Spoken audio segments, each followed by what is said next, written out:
May 12, 1945, Camp Lone Star, West Texas. The sound cuts through the afternoon heat like a rifle shot. Fabric tearing, a woman screaming, soldiers shouting, 50 German prisoners frozen in place, eyes wide, mouths open. 20 American guards reaching for weapons they are not sure they should draw. And in the center of it all, Sergeant Daniel Crawford stands with his hands still gripping torn cotton, his face white as chalk, staring at what he has just done. The woman on her knees is Margaret Hoffman, 24 years old, German, enemy, terrified beyond words. The front of her dress hangs in shreds, her right side exposed. Skin angry red, blistered, weeping.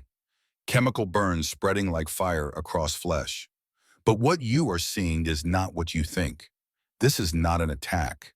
This is not cruelty. This is not the moment evil triumphs. This is something far more powerful. This is the moment everything Margaret Hoffman believed about Americans shattered into dust. This is the moment Daniel Crawford chose courage over comfort. This is the moment that would echo across 2 continents for 40 years. But to understand how we got here, to understand why an American soldier would rip a woman's dress in front of dozens of witnesses, you need to go back. Back 3 days, back 3,000 miles, back to the lies that shaped a generation. Stay with me. You do not want to miss what really happened. April 30th, 1945, Bremen, Germany. Margaret Hoffman raises her hands above her head. The gesture feels like surrender and death wrapped into one. Around her, 7 other women in Red Cross auxiliary uniforms do the same.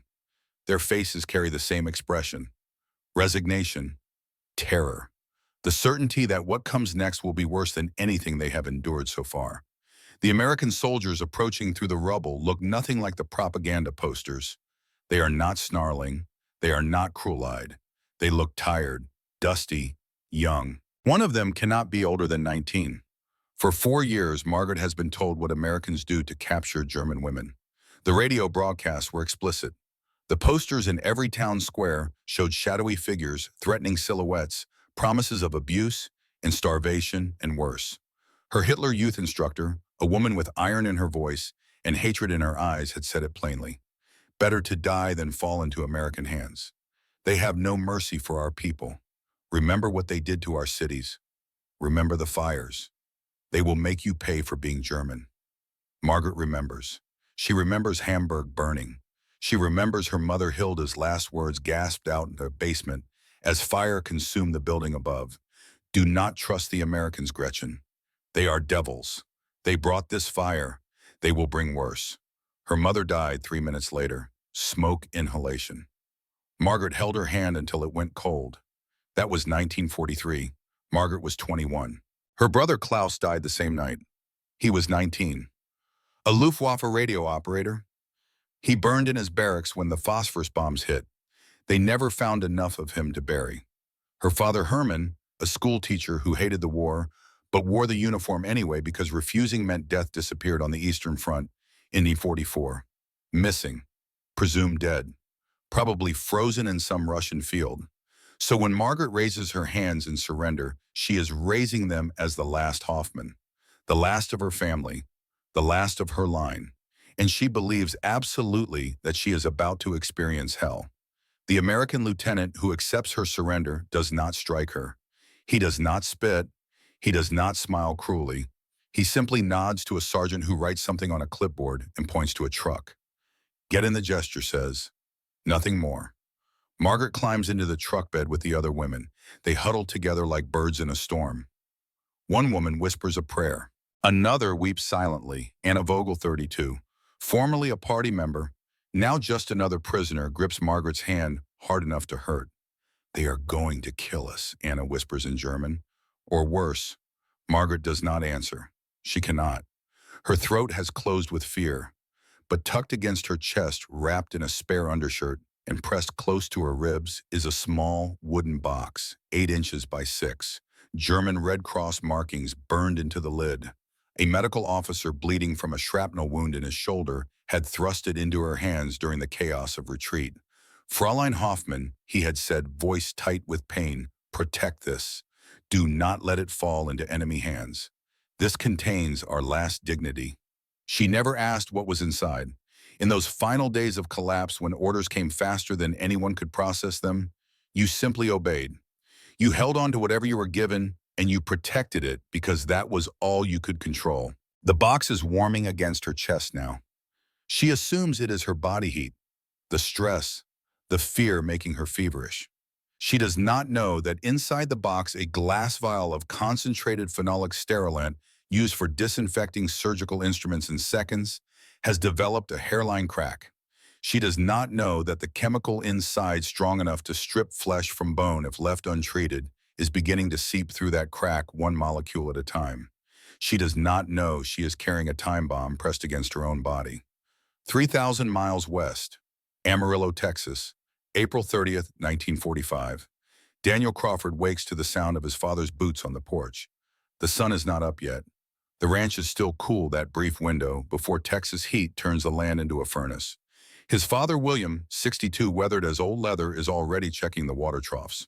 The man never stops. Even with Daniel home on medical leave, even with the ranch running smooth, William Crawford works like the land will disappear if he rests for 5 minutes. Danny sits up, winces. The bullet wound in his shoulder is 6 weeks healed, but it still pulls when he moves wrong. Battle of the Bulge, January 1945, German machine gun. The round went through clean, but it took muscle with it. The Army docs patched him up, gave him morphine, and eventually shipped him stateside for light duty. Light duty turned out to be guard work at a POW camp in West Texas, Camp Lone Star, 30 miles from nowhere. Germans and a few Italians. Men mostly, but word was a transport of women prisoners was coming soon. Danny dresses slowly, uniform shirt, boots. His father's voice drifts through the window. "Son, you up?" "Yes, sir." Coffee's on. They sit on the porch as the sun breaks over the horizon, turning the sky orange and pink. William does not talk much, never has. But when he does, Danny listens. "You heading back to camp today?" "Yes, sir. Transport's coming in. German women this time." William nods, sips his coffee. The silence stretches. Then quietly, "You remember what I taught you about helping things that hurt?" Danny nods. He has heard this lesson since he was 6 years old. Does not matter if it is a wild Mustang or a broke-down mare, his father says, eyes on the horizon. Does not matter if it is a friendly hound or a rattlesnake. If something is hurting and you can help it, you help it. That is what separates men from animals. That is the cowboy code. "Even enemies?" Danny asks. William looks at his son for a long moment. "Especially enemies, because that is when it costs you something. That is when it matters." Danny thinks about Sarah, his girl back home. Except she is not his girl anymore, not really. Not since her brother Thomas died at Pearl Harbor. Not since her letters turned cold and hard, filled with words like revenge and justice and kill them all. Her last letter, received 3 days ago, said, "I hope you make them suffer, Danny. For Thomas. For all of us." Do not go soft. He has not written back yet. Does not know what to say. His father stands, stretches. "You will know what to do when the time comes," William says. "You were raised right. Trust that." Danny finishes his coffee, drives back to Camp Lone Star, tries not to think about what helping the enemy might cost him. The cargo ship from Bremen to New York takes 14 days. Margaret spends most of it below deck, sick from the rolling Atlantic, clutching the wooden box like a lifeline. The American guards on the ship are not cruel. This confuses her more than cruelty would have. They bring food. They allow bathroom breaks. They do not touch the women. One guard, a kid from Minnesota with red hair and freckles, even smiles at them. "You ladies okay?" he asks through a translator. "Need anything?" The women stare at him like he is speaking a language that does not exist. On day 7, Margaret stands on deck for fresh air. She watches the ocean. Gray, endless, cold. The box under her arm is noticeably warmer now. She unwraps it, briefly checks for damage. Sees none. Wraps it again. Anna Vogel joins her at the rail.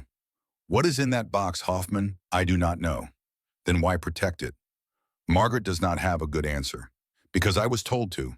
Because it is the last order I received from a German officer. Because holding on to it makes me feel like I still have a purpose. Because if I let go of it, I have nothing left." They dock in New York on May 2nd. Margaret sees the Statue of Liberty through morning fog. The symbol of American freedom. The enemy's icon. It is larger than she imagined. more beautiful than she wants to admit.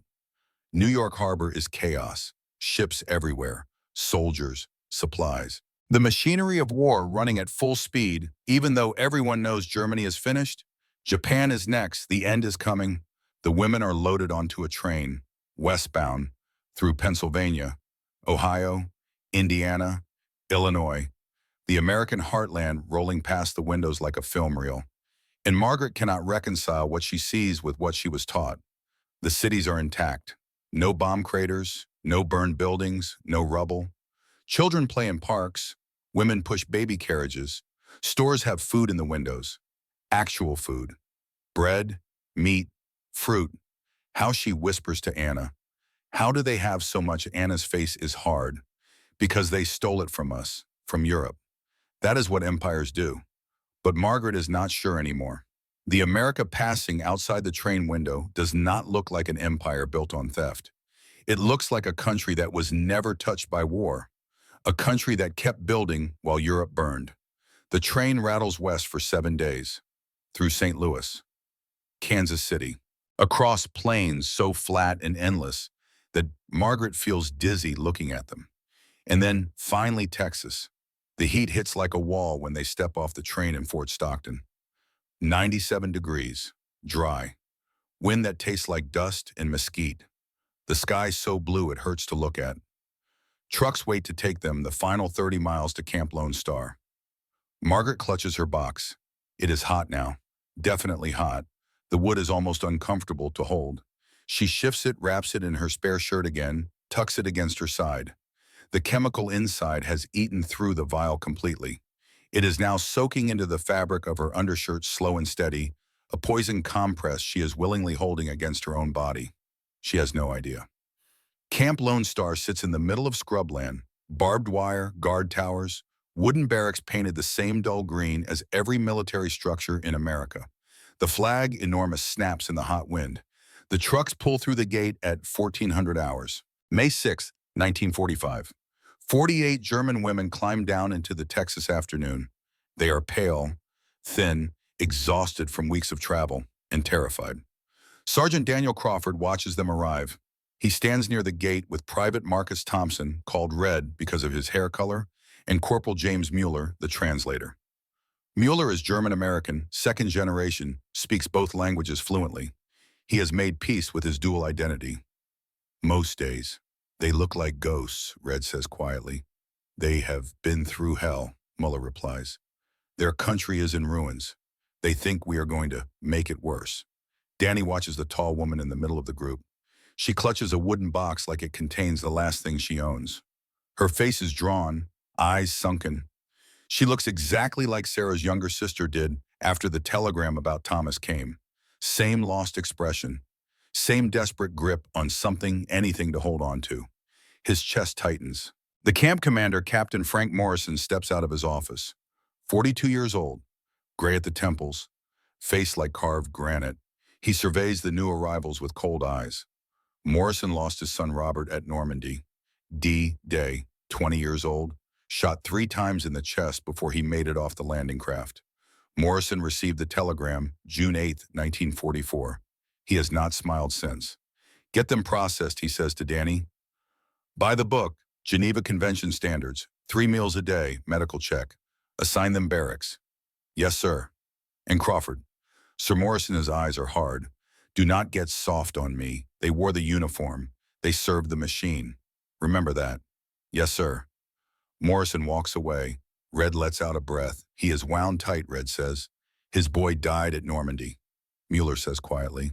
Cut him some slack. Danny nods. He understands grief. He understands rage. He also understands what his father would say right now. Grief is not an excuse to stop being decent. The women are led to the processing area. Names, ages, occupations, medical backgrounds. One by one, they step forward, answer questions through Mueller, receive identification tags. When Margaret's turn comes, she stands before the table still holding the box. Name Mueller asks in German. Margaret Hoffman, age 24, occupation nurse, auxiliary, Red Cross. Mueller writes it down, looks up. You will be assigned to the medical tent. Sergeant Campbell can use the help. Margaret nods, does not speak. Do you have any medical conditions we should know about? She hesitates. The box under her arm is warm. Hot, really. The fabric wrapped around it is damp. She feels a slight stinging sensation on her right side but assumes it is sweat. Stress. The Texas heat. No, she says. I am fine. Mueller studies her, sees the lie but does not push. Everyone here is lying about something. Physical pain, emotional pain, fear. It is the universal language of war. Go with the others, he says, not unkindly. You will be shown to your barracks. Margaret follows the group. Anna Vogel walks beside her. They are not what I expected, Anna admits quietly. Neither is any of this. They pass the camp kitchen. Bull Harrison, 58, former Texas BBQ pitmaster, current Army cook, is unloading crates of supplies. The smell of cooking meat drifts across the yard. Real meat, not the sawdust and filler rations Germany has been eating for 2 years. One of the younger women, Liesel 19, stops walking. Is that real food, Mueller? Overhearing smiles slightly. You will eat in an hour. Mess hall, same food the soldiers eat. The women exchange glances. Disbelief, suspicion, hope. The first meal at Camp Lone Star breaks something in the prisoners. Not breaks in the sense of destruction, breaks in the sense of a dam giving way. Bull Harrison serves cornbread, navy beans with ham hock, canned peaches, real coffee. Not the chicory substitute Germans have been choking down. Real Arbuckle's coffee, black and strong and bitter in the best way. The women sit at long tables, plates in front of them, staring. It is poison, one whispers. It is a trick, another says. Anna takes the first bite. Cornbread, still warm, butter melting into golden crust. Her eyes widen, then close. A sound escapes her throat, something between a bone and a saw. Other women watch. Then slowly they begin to eat. Margaret sits with her plate untouched. The box rests on the bench beside her. Her right side is burning now. Not metaphorically, actually burning. A sharp chemical sting spreading across her ribs. She shifts, tries to ease the pressure, cannot. Hoffman, Anna says, mouthful of beans, you need to eat. I am not hungry. When was the last time you ate real meat? Margaret cannot remember. Months, maybe a year. She takes a bite of cornbread. The taste explodes across her tongue. Sweet, savory, rich. Everything German rations have not been since 1943. Her body, starved for real calories, real nutrition, responds instantly. Saliva floods her mouth, her stomach cramps with sudden hunger. She eats, fast, then slower as her stomach rebels against the richness. Around her, other women are crying into their food, not from sadness, from the cognitive dissonance of being fed like human beings by the people they were taught to fear. Danny watches from across the mess hall. Red stands beside him. Why are they crying? Red asks. Because Danny says quietly, everything they were told was a lie, and they are just now figuring it out. Night falls over Camp Lone Star. The women are shown to their barracks, clean bunks, thin mattresses but real mattresses, blankets, pillows, a bathroom with running water. Liesel, the youngest, turns on a faucet. Water flows. She touches it. Warm. Actually warm. She begins to cry. Margaret chooses a bunk near the back. She sets the wooden box beside her pillow, unwraps the damp shirt from around it. The fabric is discolored, dark, wet. The smell hits her. Sharp, metallic, wrong. She touches the box. It is hot, genuinely hot. Wood should not be this warm. Something is leaking. Her heart races. She lifts the box carefully, sees the dark stains spreading across her dress where the box was pressed. Touches her side. Her fingers come away damp. She looks down. Her dress is stained. The fabric darkened in a hand-sized patch just below her ribs. She touches it. Winces. Pain, sharp and immediate. Panic floods her. What if it is a weapon? What if the Americans find it? What if they think she is hiding something dangerous? She was ordered to protect it. She has protected it. But what if that was a mistake? What if the officer who gave it to her was trying to smuggle a weapon, or explosives, or poison? She rewraps the box quickly, hides it under her bunk, lies down fully clothed. Her side burns. She tells herself it is nothing. Stress, heat rash, something minor. She does not sleep. Across the barracks, Anna Vogel lies awake too, staring at the ceiling. Hoffman, she whispers. Yes. Why are they being kind to us? Margaret has no answer. Outside, Danny Crawford walks the perimeter on night watch. The camp is quiet except for crickets and the distant howl of a coyote. He pauses near the women's barracks, sees a light on, a shadow moving. He thinks about his father's words, help those who hurt.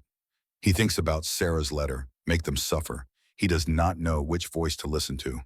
Inside the barracks, pressed against Margaret Hoffman's ribs, the chemical burns deeper. Morning comes too early at Camp Lone Star. The sun breaks over the horizon at 0530, already hot, already relentless.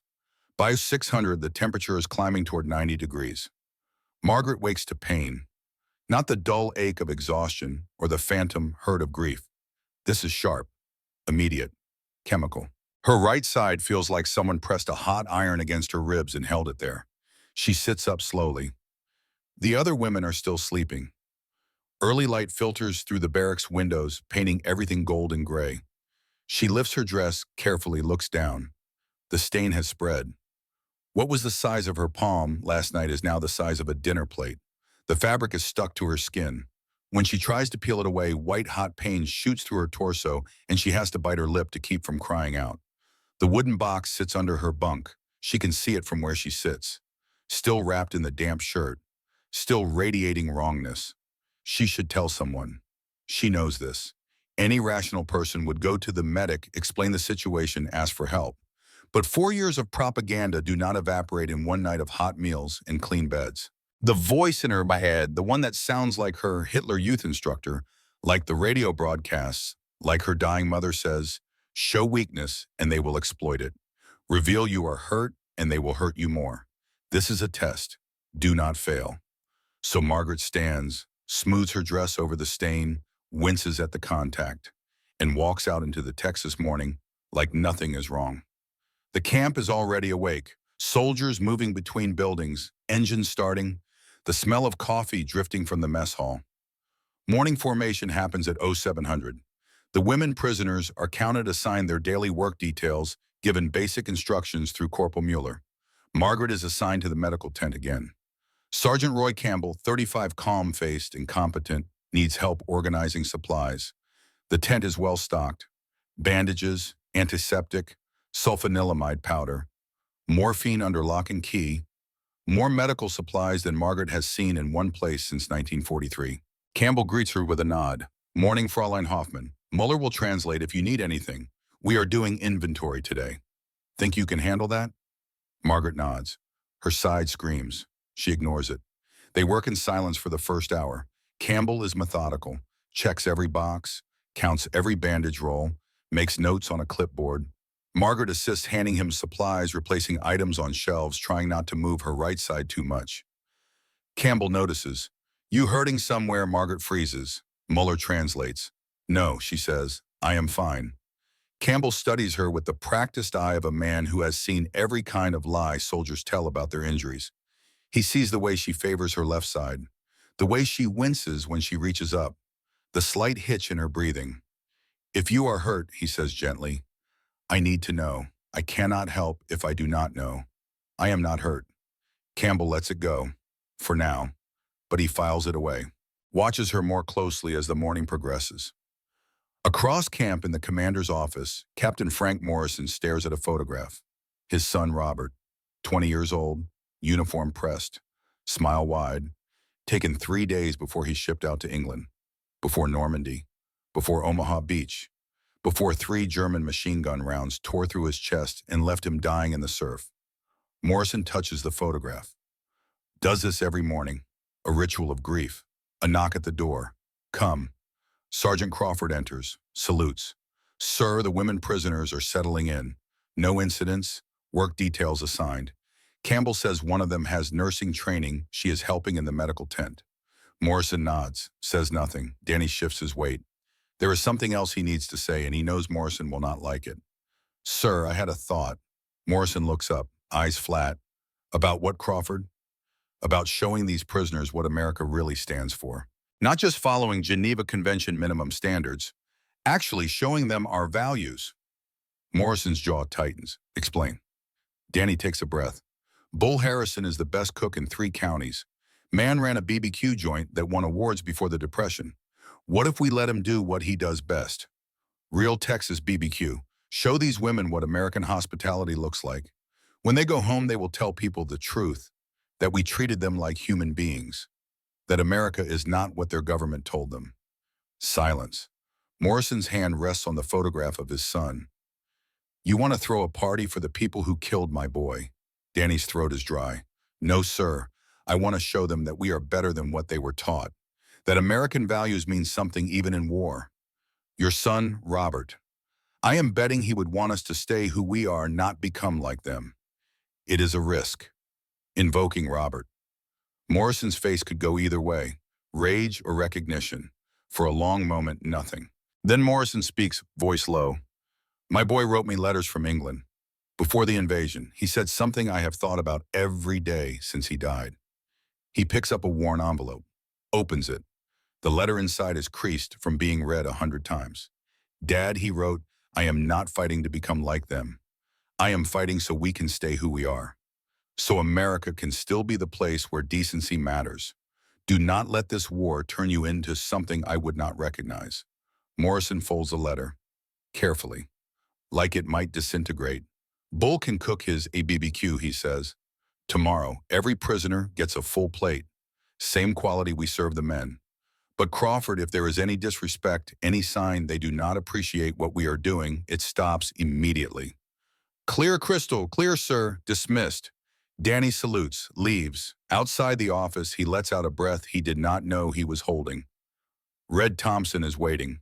Well, he said yes, Red grins. Bull is going to lose his mind. Bond, they find Bull Harrison in the camp kitchen, already prepping lunch. The man is enormous, 6'4", 280 pounds, hands like bear paws. He wears a stained apron and a permanent scowl that hides the kindest heart in West Texas. Bull Danny says Captain Morrison approved something. Bull looks up from the pot he is stirring. Approved what? Texas BBQ. Tomorrow, for the prisoners, the whole camp. Show them what real American cooking tastes like. Bull sets down his spoon slowly, stares at Danny like he just spoke in tongues. You want me to cook BBQ? Real BBQ, for German prisoners. Yes. Bull's scowl deepens, then slowly it transforms into something that might be a smile. Boy, I have been cooking army rations for 3 years. Beans and cornbread and whatever garbage they ship us in cans. You are telling me I can actually cook? Yes. Bull looks at the ceiling, closes his eyes. When he opens them, there is something like joy there. Mesquite or oak? Both. Rub your choice, sauce, whatever you think is best. Bull nods once, sharp, decisive. I will need 16 hours minimum for the brisket.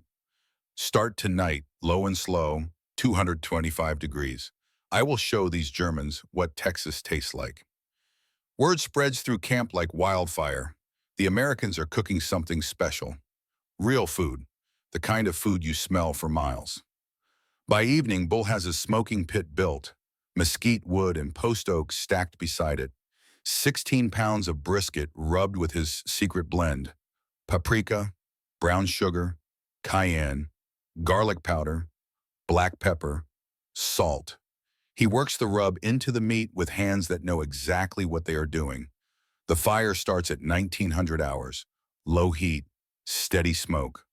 The smell begins almost immediately. Sweet wood smoke curling into the evening air. In the women's barracks, Margaret lies on her bunk trying not to move. The pain has graduated from sharp to unbearable. Her dress is soaked through on the right side. The fabric has fused completely to the burn. When she breathes, the cloth pulls against raw flesh. Anna Vogel sits on the next bunk. Hoffman, you look terrible. I'm fine. You have been saying that all day. You are not fine. Margaret closes her eyes. If I tell them I am hurt, they will ask questions. If I show them the box, they will think it is a weapon. They will think I was trying to smuggle something dangerous. Anna leans closer. They will help you, you fool. Have you not noticed these Americans are not what we were told? Margaret wants to believe that. She does. But belief is harder than fear. Fear is a habit worn smooth by repetition. Belief requires a leap she is not ready to make. The smell of smoking meat drifts through the open window. Rich, savory, impossible. What is that? Liesel asks from across the barracks. I do not know, someone answers, but it smells like heaven. Danny walks the perimeter that night. The smoking pit glows in the darkness. Bull sits beside it, tending the fire, adding wood, checking the temperature. The old man looks more peaceful than Danny has seen him in months. Smells good, Danny says. Bull grunts. 16 hours. That is what it takes, low and slow. You rush it, you ruin it. BBQ is not about speed, it is about patience, respect for the meat. Understanding that good things take time. Danny sits on a barrel nearby, watches the smoke rise into the star-filled sky. My daddy used to smoke brisket every 4th of July. Whole county would show up. Bull nods. Good man, your daddy. Yes, sir. Taught you right, tried to. They sit in comfortable silence. Then Bull speaks again, quieter. You know what I think? I think food is the most honest thing there is. You cannot fake good BBQ. You cannot lie about whether meat is tender or done. You put something on a plate and people know immediately if you cared or if you did not. Danny considers this. You think these women will understand that? Bull shrugs.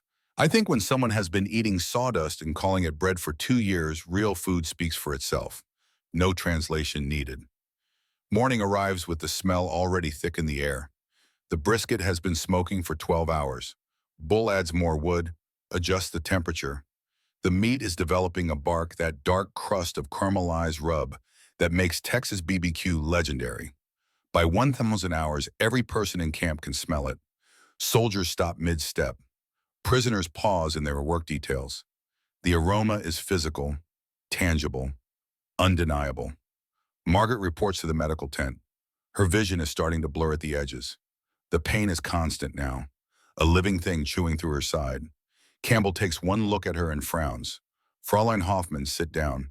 I am fine to work. Sit. Down. She sits. The world tilts slightly. Campbell kneels in front of her, looks into her eyes, checks her pulse. You are running a fever. When did this start? Yesterday. And you did not tell me.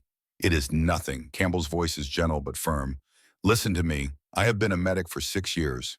I have seen men try to tough out infections, broken bones, internal bleeding. You know what happens to people who do not ask for help. They die, or they lose limbs, or they end up permanently damaged. So I am going to ask you one more time. What is wrong? Margaret's resistance crumbles. Partially because Campbell's voice reminds her of her father. Partially because the pain is simply too much. There was a box, she whispers. Mueller translates. I was ordered to protect it. It started getting warm. I thought it was just the heat, but something is leaking. And my dress, my side. Campbell's expression changes instantly. From concern to alarm. Show me. Margaret lifts her dress slightly, enough for Campbell to see the stain, the discolored fabric, the way it clings to her skin. Campbell leans in, sniffs. His face goes pale. Jesus Christ. Mueller, get Crawford, now. What is it? Margaret asks, fear rising. Chemical burn, bad one. That is phenolic sterilant, concentrated. It is eating through your skin. Mueller finds Danny near the mess hall. The look on the corporal's face makes Danny's gut clench. Crawford medical tent. Now emergency. Danny runs. He arrives to find Campbell carefully cutting away the outer layer of Margaret's dress. The smell hits him immediately. Sharp, medicinal, wrong. The kind of smell that tells you something dangerous is happening. Margaret sits on the cot, pale, shaking. Her eyes are wide with fear. What happened? Danny asks. Chemical exposure, Campbell says without looking up. She has been carrying a box with leaking sterilant for at least 2 days. The fabric absorbed it. It has been pressed against her skin this whole time. I need to remove the dress completely and flush the wound, but the fabric is bonded to the burn. If I pull it, I will take skin with it. Can you cut it? Not safely. The chemical is still active. We need to remove all contaminated fabric immediately, or the burn will go deeper. 3rd degree, possible tissue necrosis. How Campbell looks at Danny, then at Margaret, then back at Danny. We tear it. Fast, one motion. Then flood the area with water to neutralize what is left of the chemical. Danny's stomach drops. You want me to rip her dress off? I want you to save her from permanent disfigurement. Maybe save her life. That chemical is still burning. Every second it stays on her skin makes it worse. Danny looks at Margaret. She is crying quietly. She does not understand all the English, but she understands enough. She understands that these men are talking about tearing her clothes. Muller Danny says, voice tight, tell her exactly what is happening. Tell her the dress has poison on it. Tell her we have to remove it or she will be scarred forever. Tell her I am not trying to hurt her. Muller translates. Rapid German. Margaret's tears come harder. She says she understands, Muller says, but she is afraid. I know, Danny says. So am I. Campbell steps outside the tent, returns 30 seconds later with a bucket of water and a towel, sets them beside the cot. Crawford, when you tear it, I will be right here with the water. We flush immediately. Understand, yes, sir. He looks at Margaret again. Looks at Muller. Muller, tell her I am sorry. Tell her this is going to be fast and then it will be over. Muller translates. Margaret nods, closes her eyes, whispers something in German. What did she say, Danny asks. She said, please do not hurt me. The words hit Danny like a fist to the chest. His hands are shaking. He thinks about his father, about the cowboy code, about helping those who hurt even when they are afraid of you. He thinks about Sarah and her letters full of hate. He thinks about Robert Morrison dying on a beach in France. He thinks about this German woman who has been carrying poison against her own body because she was too terrified to ask for help. And he makes his choice. I am ready, he says. Campbell nods. On 3, 1, 2. Danny steps forward, grabs the fabric at Margaret's shoulder. The cloth is damp, warm, chemical-soaked. 3. He pulls. The sound is violent. Fabric tearing, cotton ripping, seams giving way. It echoes through the medical tent like a gunshot. Margaret screams. The dress splits from collar to waist, falls away in pieces. Campbell is there instantly, water cascading over the burn, washing away the chemical, neutralizing the acid. The hissing sound of water hitting active compounds fills the tent. Danny steps back. His hands are still shaking. He looks at what he has done. The torn dress on the floor, the woman on the cot sobbing, exposed, terrified. For a moment, he thinks he has made a terrible mistake. Then Campbell speaks. Burn is contained, 2nd degree. Could have been 3rd if we waited another hour. Crawford, you saved her skin, literally. Danny does not feel like a savior. He feels like he just traumatized someone who has already been through hell. Campbell wraps Margaret in a clean blanket, works quickly, professional. He cleans the wound properly, applies sulfanilamide powder, bandages it with clean gauze. Muller speaks to Margaret in German, explains what happened, why it had to happen that way, that Danny was not attacking her, that the dress was poisoning her, that they had seconds to act. Margaret's crying slows. She looks at Danny. He is standing by the tent entrance, not sure if he should so or go. Their eyes meet. She whispers something in German. Muller translates. She says, thank you. Danny nods. Cannot speak. His throat is too tight. Campbell finishes bandaging, steps back. She needs rest. Fluids. I will check the wound twice a day. She is going to be fine. He looks at Danny. You did good, Crawford. Danny does not feel good. He feels like his hands are still gripping torn fabric, like he can still hear her scream. He removes his uniform shirt, stands there in his undershirt, hands the shirt to Campbell for her, so she has something clean to wear. Campbell takes it, wraps it around Margaret's shoulders or over the blanket. She pulls it close. The shirt is too big, swallows her, but it is warm and it smells like soap and Texas dust, and it is the kindest thing anyone has done for her in years. Outside the medical tent, the camp has gone silent. 50 people heard the scream, heard the tearing sound, saw Danny enter with a shirt and exit without one. Rumors spread faster than smoke. He attacked her. No, he helped her. I heard her scream. I heard him tear her dress. Anna Vogel stands near the barracks, face hard, trying to understand. Red Thompson stands near Danny, unsure what to say. Captain Morrison steps out of his office, walks toward the medical tent. His face is unreadable. Crawford, he says. Report. Sir Fraulein Hoffman had a chemical burn, concentrated sterilant from a medical kit. The fabric was bonded to the wound. Sergeant Campbell determined immediate removal was necessary to prevent permanent tissue damage. I removed the contaminated fabric. Campbell treated the burn. She is stable. Morrison looks at the medical tent, at the soldiers watching, at the German prisoners whispering. You tore a woman's dress in the middle of camp to save her from third-degree burns, sir. Morrison is silent for a long time. Then he nods once. Dismissed Crawford. Danny salutes. Walks away. Behind him, Morrison enters the medical tent. Looks at Margaret bandaged and wrapped in Danny's shirt. Looks at Campbell. She going to be okay? Yes, sir. Crawford acted fast. Saved her considerable pain. Morrison studies Margaret. She looks back at him. Two people on opposite sides of a war. Both scarred.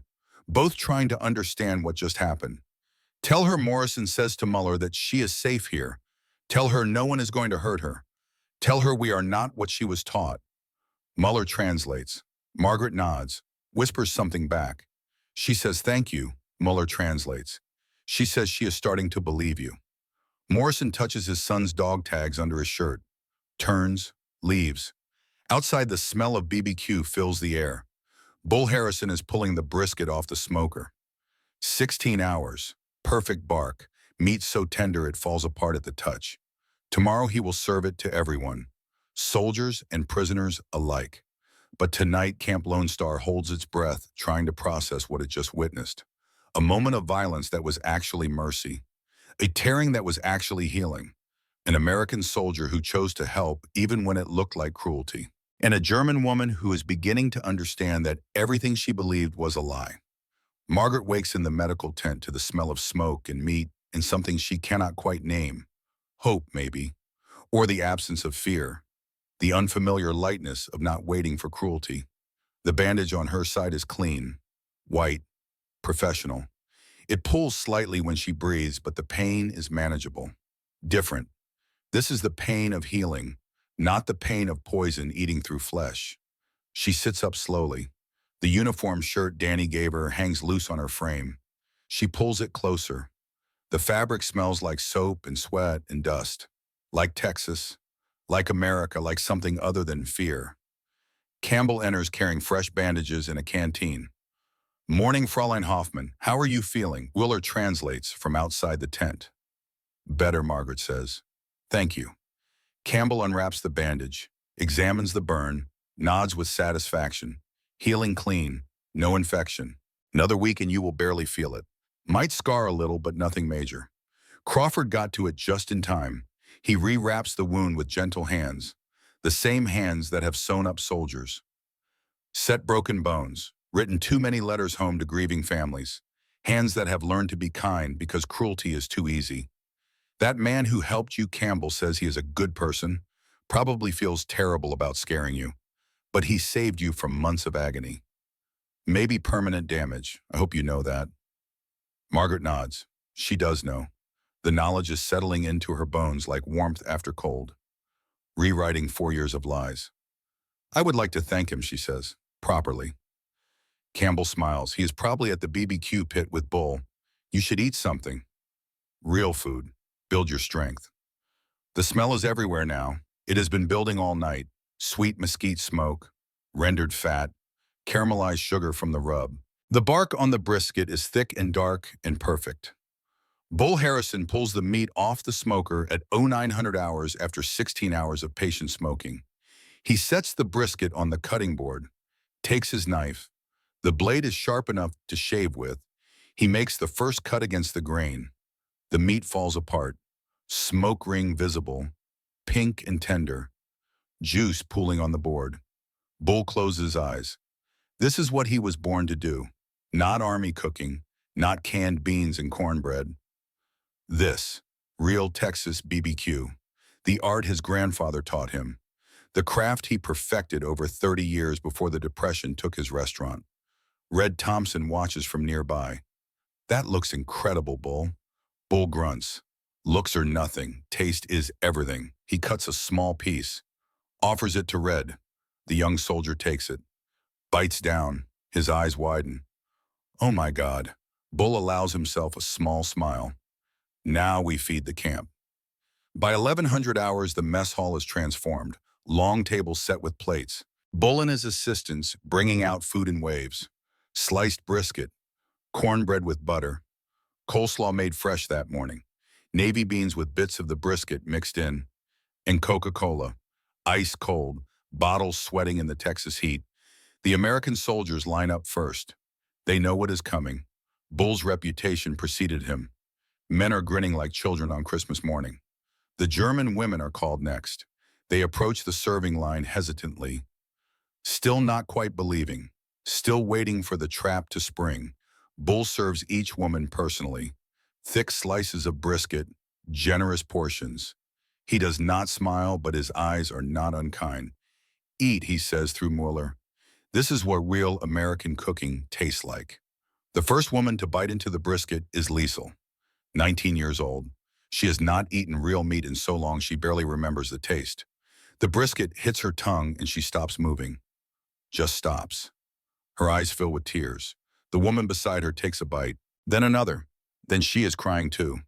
Anna Vogel sits across from Margaret, takes her first taste of Texas BBQ. Her face does something complicated: confusion, pleasure, grief, anger, joy. All at once. Why, she whispers, "Why are they doing this?" Margaret does not answer. She is eating slowly, carefully. Her body is starved for protein, for fat, for real nutrition. Each bite is a revelation. Each bite is also a question. Who are these people? What country feeds its enemies like honored guests? What values drive men to show kindness when cruelty would be easier? Across the mess hall, Danny sits with Red and Mueller.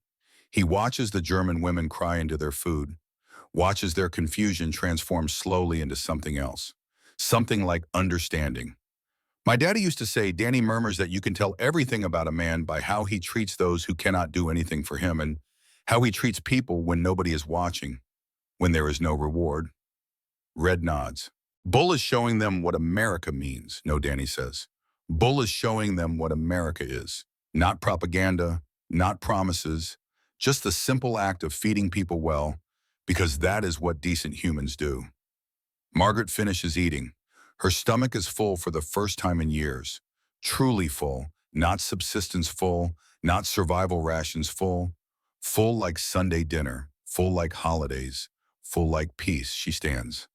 The mess hall is loud with conversation, Germans and Americans eating the same food. Some soldiers are teaching prisoners English words. Some prisoners are teaching soldiers German. The barrier between enemy and human is dissolving in real time. Margaret walks outside. The Texas sun is high and hot. She shields her eyes, sees Danny standing near the smoking pit. He is alone, looking at something in his hand. She approaches slowly. He hears her footsteps, turns. They stand 3 feet apart. 2 people from opposite sides of a war. She in his shirt. He in his undershirt. Both uncertain. Musaller appears. Always the translator, always the bridge. Fräulein Hoffmann would like to speak with you, he says to Danny. Danny nods. Margaret speaks in German. Muller translates. She says thank you for yesterday, for helping her even though it was frightening. Danny's voice is quiet. Tell her I am sorry I scared her. Tell her I would not have done it that way if there was any other choice. Muller translates. Margaret responds. She understands now. She knows you were saving her, not hurting her. Danny nods, looks at his boots. Tell her I am glad she is okay. Margaret reaches into the pocket of the shirt she is wearing, pulls out something small, a silver cross on a thin chain, tarnished, old, loved. She speaks again. Muller translates. This was her brother's. Klaus, he was kind, like you. He died in Hamburg. She wants you to have it, to remember that even in war, good people exist on both sides. Danny takes the cross carefully, holds it like it might break. I cannot take this. It is too important. Margaret shakes her head, speaks firmly. Mueller translates. She insists. She says you gave her your shirt, your time, your courage. This is all she has to give in return. Please, it would honor Klaus's memory. Danny closes his fingers around the cross. His throat is tight. Tell her thank you. Tell her I will keep it. Tell her I am sorry about her brother. Margaret nods, wipes her eyes. Then she does something unexpected. She extends her hand for a handshake. Danny takes it. Her hand is small in his, calloused, trembling slightly. They shake once. A simple gesture that means everything. You are not what I was taught, Margaret says in halting English. Her first English words to him. Danny manages a small smile. You are not what I was taught either. They release hands. Stand in the Texas sun, two people who have crossed an impossible distance, from enemy to human, from fear to something that might someday be friendship. 3 days pass. The burn on Margaret's side heals quickly under Campbell's care. She works in the medical tent every day, learning American medical terms, teaching Campbell some German techniques she learned in Hamburg, finding purpose in helping others. The camp settles into a new rhythm. Not comfortable exactly, but not hostile either. Germans and Americans coexisting, learning each other's languages, sharing photographs of families back home, discovering that grief and loss and hope are universal. On the 4th day after the dress incident, Captain Morrison does something he has not done since his son died. He shows mercy without being asked. He walks to the medical tent at 1400 hours. Margaret is organizing bandages. She sees him enter and stands immediately. Officers make her nervous. Morrison removes his cap, holds it in both hands. Fräulein Hoffmann, he says. Muller appears to translate. Margaret nods. I need to tell you something, Morrison says. His voice is rough, unused to vulnerability. He reaches into his pocket, pulls out a photograph, shows it to her. A young man in uniform, smiling, full of life. This is my son, Robert. He was 20 years old when he died at Normandy. D-Day, June 6, 1944. He was shot 3 times in the chest before he made it off the landing craft. Margaret's face softens with recognition. The look of someone who knows that particular pain. I blamed all of you, Morrison continues. Every German, every one. I wanted you to suffer. I wanted revenge. When you arrived at this camp, I wanted to give you minimum everything. Minimum food, minimum comfort, minimum humanity. He pauses, looks at the photograph. But then I watched Crawford tear your dress. I saw your face, the fear, the pain, and I realized something. He looks at Margaret directly. You look exactly like my son's girl looked when we got the telegram. Same fear, same pain, same humanity. His voice cracks. You are not the enemy. You are just a person who lost people too. Just like me. Just like all of us. Margaret speaks quietly. Muller translates. I am sorry about Robert. I am sorry for all of it. Morrison nods. And I am sorry about your brother, about your mother, about your father if he is gone. I am sorry that we are all standing here carrying the weight of people who should still be alive. He extends his hand. I cannot give you back what you lost, but I can promise you will be treated with dignity here. You have my word. Margaret takes his hand. They shake. 2 parents without children. 2 people shaped by absence. Thank you, she says in English. Morrison nods, replaces his cap, walks out. Campbell, who has been pretending not to listen, speaks quietly. That is the first time I have seen him show kindness to a German since Robert died. Margaret watches Morrison walk away across the yard, touches the bandage under Danny's shirt, feels the cross Klaus wore around her neck before Hamburg burned. Maybe, she says slowly in English, maybe grief can make us hard, or maybe grief can make us understand. Campbell smiles. Your English is getting better. I have good teachers. 2 weeks after the BBQ orders arrive, German women prisoners will begin repatriation. Transport ships leaving from New York. Return to Germany. To the rubble. To whatever remains. Margaret's name is on the first list. Departure June 1st. When Danny hears he finds her in the medical tent, she is cleaning instruments, humming something. A German song he does not recognize. Fräulein Hoffmann. She turns, smiles. She smiles now, actual smiles, not frequent, but real when they come. Sergeant Crawford. Muller translates as they talk. I heard you are leaving, going back to Germany. Yes, next week. Danny shifts his weight, unsure how to say what he wants to say. You could stay, apply for asylum. Campbell says you are an excellent nurse. America needs nurses. You could build a life here. Margaret is quiet for a long moment. The offer is tempting, more than tempting. America is intact, has jobs, has food, has no bomb craters or mass graves or memories of fire. But I must find my father, she says. If he is alive, he will need me. I cannot abandon him to search alone. Danny nods. He understands duty, understands family obligation. His father raised him on both. I understand. Margaret sets down the instrument she is holding. But thank you for the offer, for everything, for showing me that the world is bigger than hate, that people can choose kindness even when it costs them something. Danny pulls the cross from his pocket. He has been carrying it every day, touching it like a talisman. I will keep this, always, to remember. And I will keep your shirt, Margaret says, to remember that not all enemies are monsters. Some are just people who needed help. They stand in silence. The medical tent is quiet. Outside, the sounds of camp life continue. Engines, voices, the distant clang of metal on metal.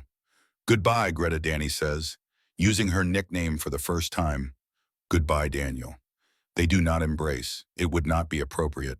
But the space between them is warm with mutual respect, with recognition, with the knowledge that they changed each other in ways neither can fully articulate. June 1st, 1945. The transport trucks arrive at the dawn.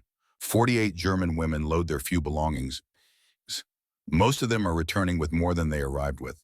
Red Cross packages, extra clothes donated by soldiers, letters of reference from Campbell and Morrison stating they work cooperatively and should be treated with dignity upon return.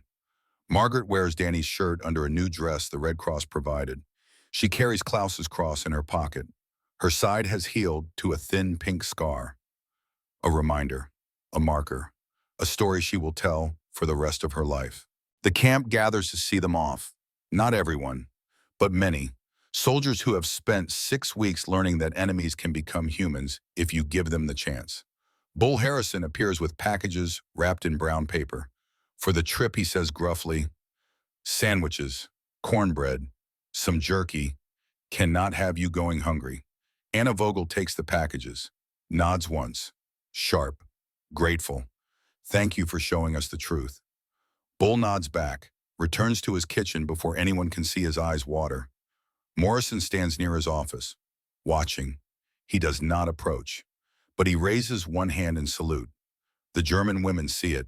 Several salute back. Danny walks Margaret to the truck, helps her climb in. Their hands touch briefly. If you ever come back to America, he says, look me up. Crawford Ranch, Amarillo, Texas. There will always be a place for you. Margaret smiles, maybe someday, when the world is less broken. The trucks start, engines rumbling, dust rising. The convoy pulls out through the gates of Camp Lone Star. Margaret looks back once, sees Danny standing in the Texas sun, sees the camp that rewrote everything she believed, sees the place where she learned that humanity can survive even the worst wars.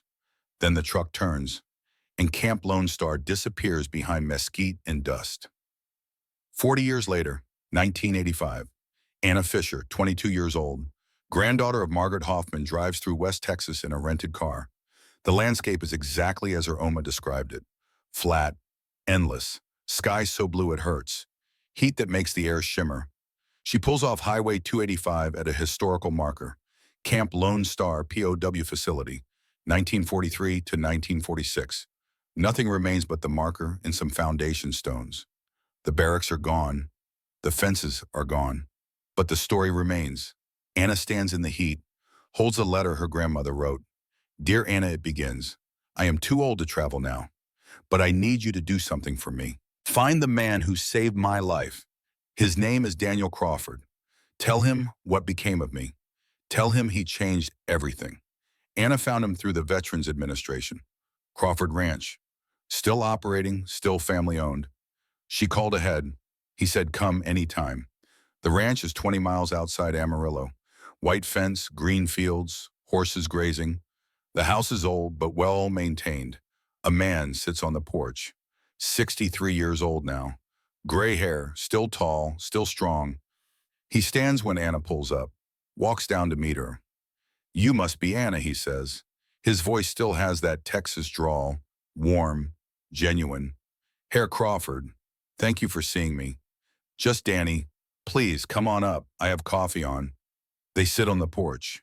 The same porch where his father taught him the cowboy code, where he drank coffee before driving to Camp Lone Star 40 years ago.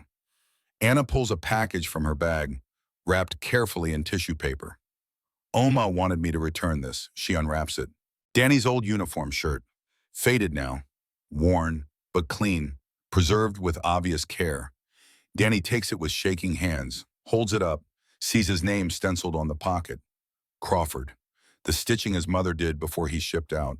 She kept it all these years. Anna nods. She said it saved her life twice. Once from the chemical, once from losing faith in people. Danny folds the shirt carefully, sets it on his lap. How is she? Greta Anna smiles. She is well. 84 now. She found her father alive in a refugee camp in 1946. They rebuilt in Hamburg. She became a surgical nurse. Married my grandfather Herbert in 1952. Had 2 daughters. I am the granddaughter of the younger one. Danny's eyes are wet. I am so glad. So very glad. Anna pulls out another item, an envelope. Sealed. She wrote you a letter. Asked me to deliver it personally. Danny opens it with careful hands. The letter inside is written in English. Greta's handwriting, shaky now with age but still clear. He reads aloud. Dear Daniel, I am an old woman now. My body bears many scars. From the war, from life, from time. But there is one scar I carry that reminds me daily of goodness. The scar on my ribs. The one you saved me from. His voice catches. He continues. For 40 years I have touched that scar and remembered. When I believed the world was only cruelty, you showed me kindness. When I believed enemies could only hate you, showed me compassion. When I believed I was alone, you risked everything to help me. You will never know how many people I told this story to. How many Germans went home from Texas and spoke the truth about Americans. How many minds were changed because of what happened in that dusty camp. My children grew up knowing that humanity transcends nationality. My grandchildren grew up believing in second chances. All because one Texas cowboy refused to let propaganda blind him to suffering. I am too old to travel now, but I sent my Anna to find you. To tell you this, you changed the world, Daniel, one person at a time, starting with me, with eternal gratitude. Margaret Hoffman Fisher. Danny folds the letter, wipes his eyes without shame. Tell her, he says to Anna, tell her I was just doing what my daddy taught me. Help those who hurt. That is all, nothing special. Anna shakes her head. That is everything special. That is what makes the difference. One person choosing kindness when cruelty would be easier. They sit in silence. Texas wind moving through the grass, horses in the distance, the land peaceful and whole. Can I tell you something, Anna says? I am writing my thesis on post-war reconciliation. Your story, Oma's story, it proves that individuals can choose peace even when nations choose war. Danny nods slowly. My daddy used to say the cowboy code is simple. Help those who hurt. Treat everyone with dignity. Do right even when nobody is watching. That is it. That is the whole thing. He looks at Anna. Your Oma taught me something too. She taught me that the bravest thing you can do is trust someone you were taught to fear. She did that. She chose to believe I was helping even when everything in her screamed that I was attacking. That took more courage than anything I did. Anna stays for 3 hours. They talk about Greta, about Robert Morrison, about Bull Harrison, who died in 1967, still cooking, still perfecting his baby Q, about Red Thompson, who became a teacher, about Campbell, who ran a free clinic in Houston until he retired, about all the small ways one moment of choosing right rippled outward through decades. When Anna prepares to leave, Danny walks her to her car, hands her a package. For your Oma. Some Texas pecans from our trees. Tell her they are not as good as Bull's brisket, but they are the best I can offer. Anna takes them. Smiles. She will love them. And tell her, Danny says, voice thick, tell her, but I think about that day often. Tell her she was braver than she knows. Tell her I am proud of the life she built. Anna nods. Gets in the car. Danny watches her drive away. Stands in the driveway holding his old shirt. 40 years compressed into fabric and in memory. His wife comes out. They have been married 38 years, 3 children, 5 grandchildren, a good life built on foundations his father laid. You okay, she asks. Danny nods. Just remembering, just grateful. That night he sits on the porch, watches the sunset paint the Texas sky orange and pink, holds Klaus's cross in one hand, his old shirt in the other, thinks about choices, about courage, about the moment he decided to help instead of hate, about how one decision in a dusty camp in 1945 echoed forward through 4 decades, touched lives he would never meet, changed a family tree he would never know, about how the simplest acts are sometimes the most powerful, feeding enemies, healing wounds, choosing mercy when vengeance would be easier, about how that is America at its best, not perfect, not sinless, but striving, always striving to live up to the values written into its founding: life, liberty, dignity, the pursuit of happiness for all, even enemies, especially enemies, because that is when it matters most. The stars come out. Texas sky, infinite above him. Danny Crawford closes his eyes, grateful for his father's wisdom, grateful for Greta's courage, grateful for the chance to live according to the cowboy code. Help those who hurt. 3 simple words that changed everything. If this story moved you, understand that it represents thousands of similar moments. Moments when Americans chose decency over cruelty, when soldiers saw humans instead of enemies, when the values we claim to hold were tested and upheld. These stories matter, not because they make us look good, but because they remind us who we can be when we try, who we should be, who we must be.